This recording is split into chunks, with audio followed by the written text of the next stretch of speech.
All right, so it's finally complete. This is a paper organizer. So let me talk to you a little bit about how this works and also why I made certain decisions.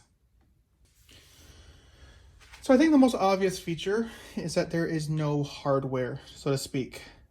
I just made these dados. I put out a video a couple days ago on how I did that. It's very simple, but that way things can slide out. And instead of having to open up folders or envelopes, I can just pull it out, thumb through it real quick, find what I need to, and then put it right back. Now, one thing I will say is I think I should have had the spacing a little further apart. So I had it at 30 millimeters. So that's basically 1.25 inches. I probably should have gone for more around 1.5 inches to maybe almost 2 inches, but that is something you live and you learn. Overall, though, I'm not unhappy with this. I'm using less shelves. If I want to put more shelves, I can do that. Now, this just has basically a beeswax oil blend for the finish on the shelves, and then the outer body here is of shellac, and I did put a little bit of wax on there as well. And as you can see, I used the Baltic birch. That way I don't need to have any kind of edge banding. I don't mind this look. Now let me turn this around here. You notice that I have countersunk screws. I didn't feel the need to make this particularly fancy, but I wanted it to look nice and neat. And so I wasn't opposed to using this inexpensive joinery method. If you don't like this, you can always just use dowels. Now let's see the back of it. I put some dados on the back right here. All the sides, and this panel is floating, so it's fixed in there. It's not going anywhere.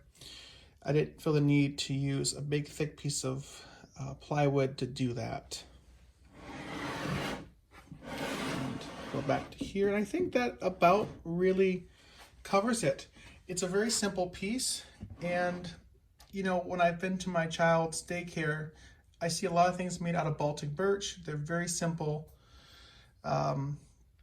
objects. Usually you can see exposed joinery, so I thought that looks good, why not go with this here. So that's the project in a nutshell. It's very simple, but what I want to talk about that you can't see is this is Baltic birch, and I bought this last year, and I was so afraid to cut it because it was expensive, it's hard to get, and I didn't want to make any errors, and so I procrastinated and procrastinated.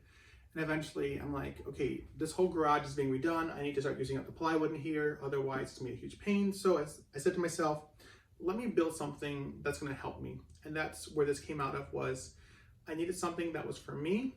It didn't have to be complicated, but by doing this project, it gave me permission, or I gave myself permission to use the material that I bought.